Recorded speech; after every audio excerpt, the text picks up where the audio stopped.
ఉంటుందండి. మీకు మీ దగ్గర లేకపోతే స్కిప్ చేసుకోవచ్చండి. ఫ్రీడమ్ ఆయిల్ వాడటం వల్ల కూడా బాగానే ఉంటుందండి. కాకపోతే టేస్ట్ అనేది అంత బాగోదండి. పల్లి ఆయిల్ కానీ ఏదన్నా నార్మల్ ఆయిల్ కానీ యాడ్ చేసుకోండి. ఈ విధంగా ఫ్రై అవ్వాలండి. మనకి ఎటువంటి వాటర్ అనేది ఉండకూడదు.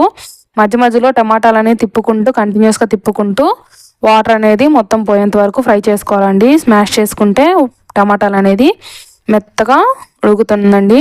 చూడండి, ఈ విధంగా మెత్తంగా ఉడికిపోవాలండి. పేస్ట్ అయిపోవాలి.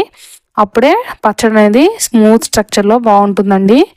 మనం బయట తీసుకునే టమాటా పచ్చడి లాగానే ఉంటుందండి. దాదాపు మనం 1 మంత్ దాకా స్టోర్ చేసి పెట్టుకోవచ్చండి. ఫ్రిడ్జ్లో పెట్టాల్సిన అవసరం కూడా ఉండదు. ఈ విధంగా చేసుకోవటం వల్ల చాలా టేస్టీగా ఉంటుంది, న్యాచురల్గా కూడా ఉంటుందండి. మనం ఇప్పుడు మిక్సీ జార్లోకి